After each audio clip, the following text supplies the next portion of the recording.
こんにちは。大学生をしながら編み物作家をしているチーズです。今日はちょっと雑談っていうか、最近作ったものとか編み上がった作品とか、あとは鉄麦糸とか、あとちょっと染色の教室に行ってきて、それで作ってきたものを皆さんにお見せできたらいいなと思います。じゃあ最初にまずは完成品から紹介します。じゃん。これは自分用で作った靴下です。糸は、ニッティングバードさんの一期一会鈴まりさんで購入したものを使っています。で、レシピは、編み物予備校さんの基本の靴下みたいな作り方で作ってます。すごい可愛くて気に入ってて、でコットンコンの糸なので結構編んでる時も涼しい感じで、なんか汗吸収してくれそうだなって思ってました。でさっきアイロンかけてみたんですけど、そんなに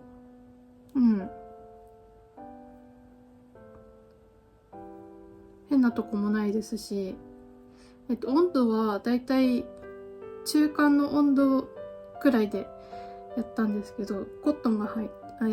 じゃない、ウールが入ってるので、ウールの方が低い温度でやってくださいっていう書かれ方をしていたので、ウールに合わせて中温でやってみたんですけど、特になんかまだ足りないとこがあるとかっていうわけでもないですし、ちゃんと綺麗に編み地も揃ってますし、ちょっと見えづらいかもしれないけど、こんな感じで編み上がりました。これはいつかな、昨日片方終わって、それで両方できたって感じなんですけど、一期一会と初めて使って編んでみたんですけど、やっぱりね、普通の4プライとかオパールケイトとかそういう糸と全然違って、よりじゃなくて、引き揃えなので、それがちょっと苦手な人いるのかな、ちょっとわかんないんですけど、私は普段から、ここに大きいのあるように自分で工業紙とか使うので慣れてはいたんですけど、なかなかね、引き揃えられてる糸を何本もあるのを一緒に編んでいくっていう作業が最初はあんまり慣れなくて、特にこのかかとのところを編むのが結構難しかったなって思います。結構ギチギチになっちゃうので、私はかかとくらいかな。それ以外は特に、でもつま先の増し目していくところはちょっと難しかったかな。結構前のことなのであんまり覚えてないんですけど、そんな感じで初めて一期一会糸を使って靴下を編んでみました。これが私の、2つ目の靴下になります。次は次作るのももう決まってて、今これから話すんですけど、それは両足分作るかどうかもわかんないちょっとサンプルとして作ろうと思ってるものなのでまだわかんないんですけど、また靴下は編むの楽しいってことがだんだん分かってきたので、また作ろうと思います。じゃあ完成品は靴下でした。じゃあ次、ちょっと手汗拭いた方がいいかも、これ触るとき。次はこれです。鉄麦糸です。これは私が紡ぎました。こんな感じで、ちょっとカメラの色と、若干違うかもしれないんですけど、一応メインっていうか、片方はオレンジ色の羊毛で紡いでて、もう片方は緑系の羊毛で紡いでます。で太さはだいたいソックヤーンを目指して頑張って紡いでました。どうでしょうか。ちょっと風ほどいてみるとこんな感じになります。ちょっと暗いかな。ちょっとねまだ慣れてないとこもあってところどころ細かったり太かったりってするところはあるんですけど、結構うまくいったかなって思ってます。この辺が一番細いかもしれない。送信にした時のこと全然考えないで細く紡いでたので、まあこのくらいの太さになるの想像してなかったんですけど、でも意外とこれくらいの太さなら靴下編めそうかなって思って、そうこれを靴下にしたいと思ってます。これはこの前の2個前かなの購入品、鈴まりさんで買ったものの購入品紹介した時に別のお店で買ったんですけど、KFS の単色タンポポだっけか、黄色の糸と合わせてこれを編んでみようかなって考えてます。これは長さ測ったっていうか計算してみたら144メートル、違う、いいのか、144メートルくらいあって、で144メートルあったらつま先かかと履き口以外のところこれで2本分編めると思いますか？私まだそういう計算がよく分かってなくて足りるか分かんなくて今ドキドキしてます。まだもう一稼ちっちゃいのがあってそれ使えばなんとかなるかなって思ってはいるんですけど、ちょっと足りなくなるのが怖くて今ドキドキしてるところです。でこれは今日動画撮り終わったら玉巻きしようと思ってて、そう、玉巻き機も買ったんですよ。玉巻き機とあとかせぐり機をだるまさんのところのものを揃えて買いました。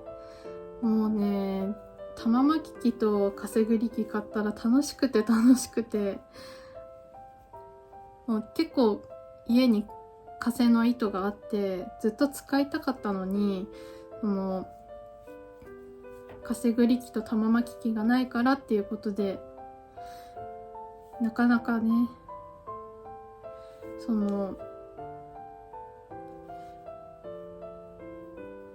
巻いたりとかできてなかったんですけど、今回やっと買うことができて、それで自分で染色教室で染色した糸を玉巻き練習としてやってみたり、あとは何やったかな、あとはこの前鈴まりさんで買ったものの紹介の時に見せたと思うんですけど、モネカンファイバースさんの手染め糸、鈴まりさん限定の糸もちょっと玉巻きしてみようと思って玉巻きして、今ショールっていうかストール、スカーフかな、そんな感じのものを編んでいて、こんな感じになってます。わかるかな。これはラベリーからパターン探して無料のやつで編んでます。もう可愛くてこの色が自分ではこういう色をあんまり考えたことなかったので、青と紫と黄色がすごい新鮮で編んでるのすごく楽しいです。で手染め糸って普段っていうか自分で染めたことはあっても使ったことももちろんなかったですし、こうやって他の方の染めた糸を使うこともなかったので、今回初めて手染め毛糸を編んでるんですけど、まあ面白くて面白くて、段染めのオパールとかそういう段染め毛糸と全然違って、次に出てくる色が全然予想できないところがすごい楽しくて仕方がないです。もう楽しくて楽しくて、で前段で出た色と同じ色が出る時もあれば、全然違う色が出てくることもあって、それがなかなか面白くて、そう手染め糸のいいところだなって思いました。私もこういう素敵な糸を染められるように頑張ろうかなってちょっと思ったりしてます。ちょっとね、いつかな、8月入ってからかな、染めようかなって思ってて、家っていうか実家で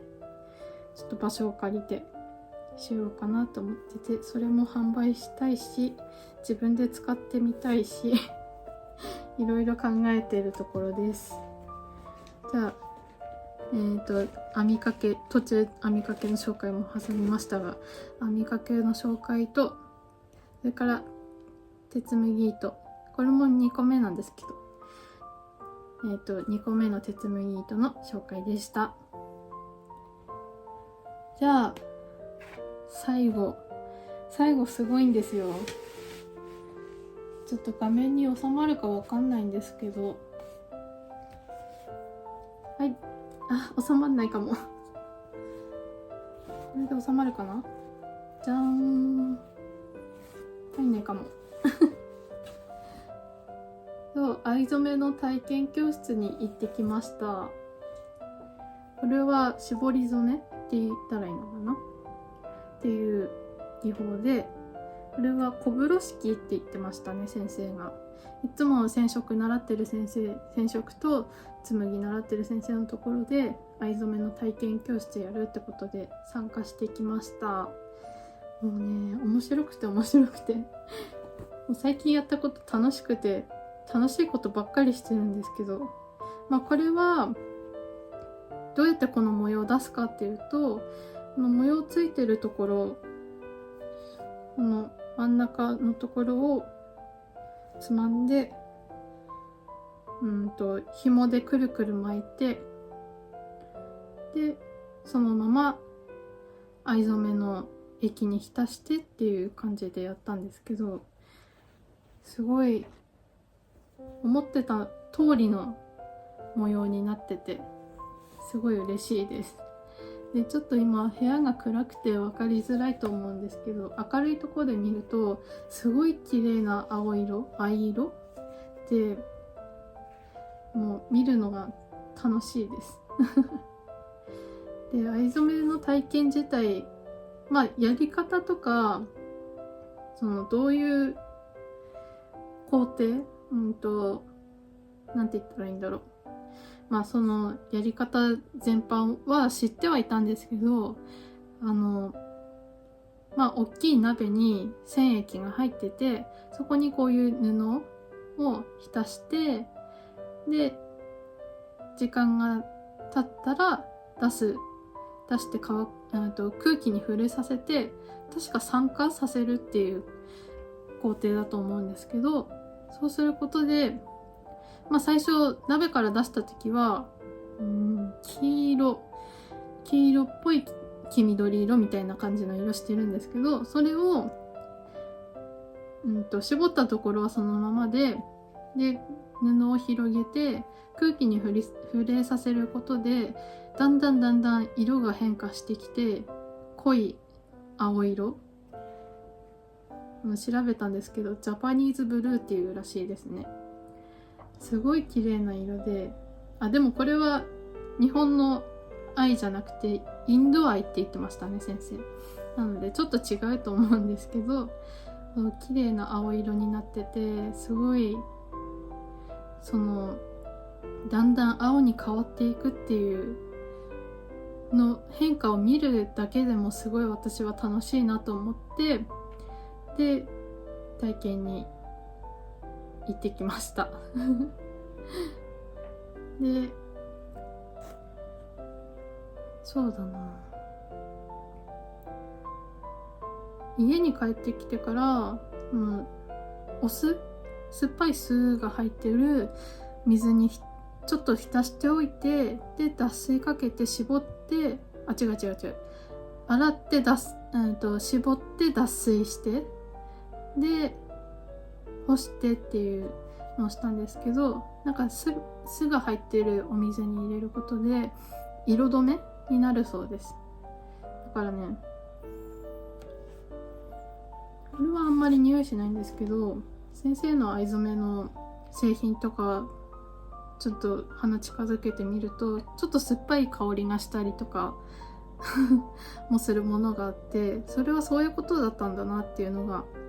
なんとなく分かりましたそうだからね、そう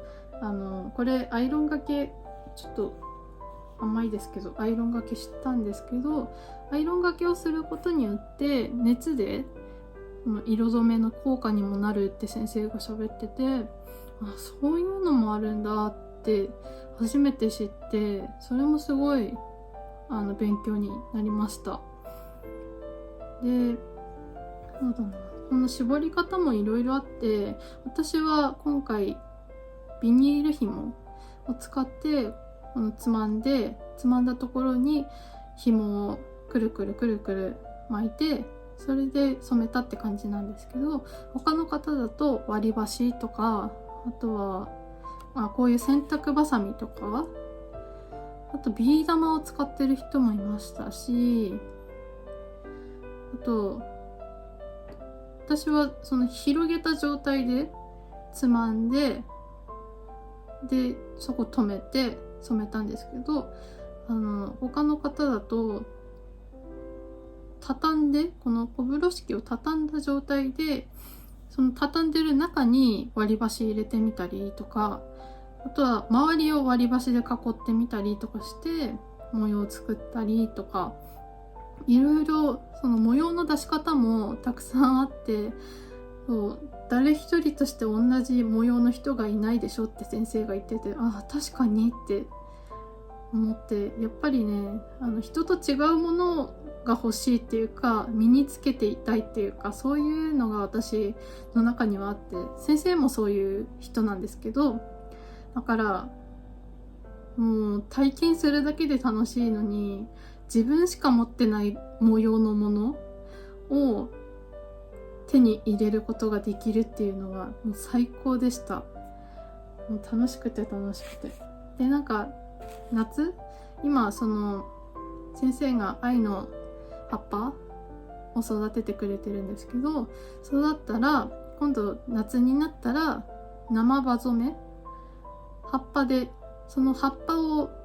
加工しないでそのまま使うっていう染め方もあって、それで生葉染めっていうのをやりましょうっていう話をしてて、で生葉染めをするとこういう濃い青じゃなくて、この靴下みたいに薄い水色みたいな、薄くはないか、水色、こんなに、これは引き揃えなのでちょっと違うと思うんですけど、水色になるそうで、水色の草木染めができる植物って草木と、あと藍の生葉染めしかないみたいで、草木染めの中では結構レアっていうか貴重な染め剤らしくて、それがね、すごい、それを聞いてますますその生葉染めをやってみたいなと思って、貴重って言われちゃうとなんかやっぱり挑戦してみたいなっていう気持ちが出てきちゃって、それも楽しみだし、あとは今月もいつかな、来週再来週あたりかな、染めの教室があって、そこでは何をやるかまだわかんないんですけど、葉っぱ季節の葉っぱを使って草木染めするよっていう話をしてて、私もそれに参加しようかなって思ってます。で、そうだな、あとはそう、全然染めも紬もあと編み物も関係ないんですけど、私今までアルバイトしてなかったんですけど、実はなんて言ったらいいんだろうあんまり詳しく言えないんですけど、飲食店でクリエイターとして採用してもらいました。染めたりとか紡いだりとか、あと編み物したりとか、そういうのでオーナーさんと1対1でお話しして、で私こういうことができますっていうのをすごいいっぱいアピールしたら、もう会って初めて 2,3 時間で話し込んで、じゃあ採用しますって言われて、実は明日からバイトがあるんですが、それも楽しみですし、バイトも週に何回も出勤しなきゃいけないとか、夏場もたくさん出勤してっていう感じではなく、もうなんかゆったりした感じでやっていく予定で、でも月に 3,4 回くらいかな、出勤するのは。わかんないですけど、オーナーさんの都合次第なので、私はまだもう大したこと言えないんですけど、その程度出勤しつつ、染めたりとか編んだりとか、そういうのをお店に私が提供するっていう形で採用してもらったので、それもやりながら、この YouTube もやりながら、いろいろ、あとは来月ちょっとイベントに出店するので、ハンドメイド作家としての活動もしつつちょっと忙しくて、この前っていうか、ちょっと染色の教室、染色しない時も集まるんですけど、そういう時はちょっとお休みしようかなとか思ってたり、いろいろやりたいことが増えてきて、やらせてもらえる環境も増えてきて、私もすごい嬉しいですし、そういう環境を作ってもらえるってことがまずありがたいことなので、私も頑張りたいなって思うし、頑張りつつもあんま体調崩さないように自分のペースでやれたらいいかなって思ってます。ちょっとね、靴下もそろそろ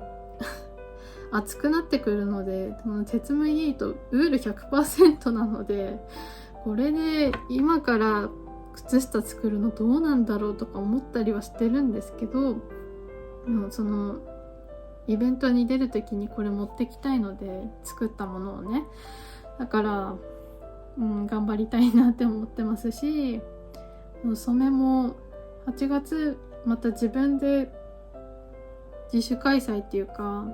そういうイベントしたいなって妄想してて、それも進めなきゃいけないし、会場も抑えなきゃいけないし、実はやることいっぱいで大学もそろそろ2学期始まるし、やりたいこととかやらなきゃいけないこととかたくさんあって、ちょっと今いっぱいいっぱいで体調崩し気味なんですけど、ちょっとずつ自分のできることからやっていけたらいいかなって思ってます。あとはなんだろ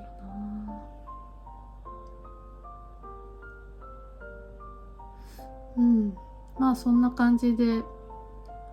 私は元気に編み物とか紬とか染めとか、あとバイトとか今研修してますけど、そういうのいろいろしてて過ごしてます。今後もちょっとゆるっとした動画っていうか、いつもよりゆるゆるの動画が増えちゃうかもしれないんですけど、また見に来ていただけたら嬉しいなと思います。来週もそうだね、来週も多分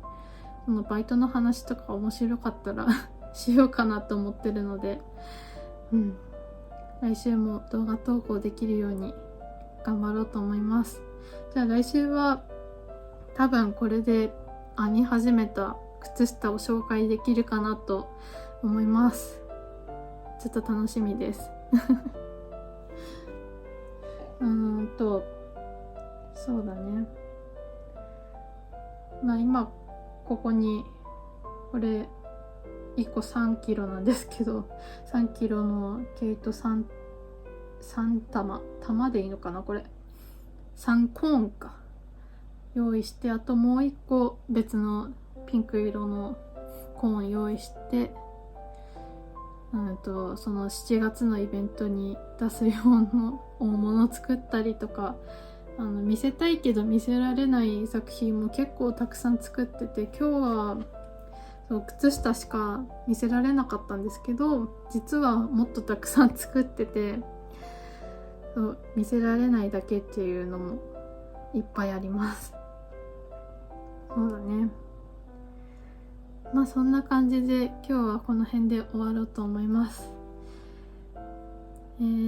そうだな。まあ次の動画も楽しみにお待ちいただけたらいいかなと思います。あと、もし気に入っていただけたらチャンネル登録と高評価もよろしくお願いします。来週も多分土曜日に投稿する予定なので、ぜひそちらもお楽しみいただけたらなと思います。あとはそうだね、今まで出した編み物ラジオとかそういう動画も楽しんでいただけたら嬉しいです。じゃあまた来週の動画でお会いしましょう。またねー。